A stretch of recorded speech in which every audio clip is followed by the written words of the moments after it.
Vision India में data entry का training ख़त्म होने के बाद आज हमारा बैच आया है OJT एक्सपोजर विजिट के लिए। विशाल मेगा मार्ट में HR के साथ हमारी मीटिंग हुई है और आज यहाँ पे दिखाया जाएगा कि डाटा एंट्री का काम होता कैसे है।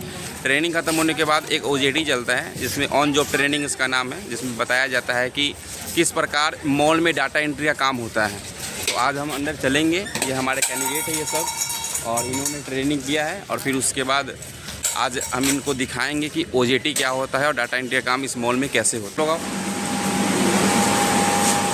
चलो अंदर चलो।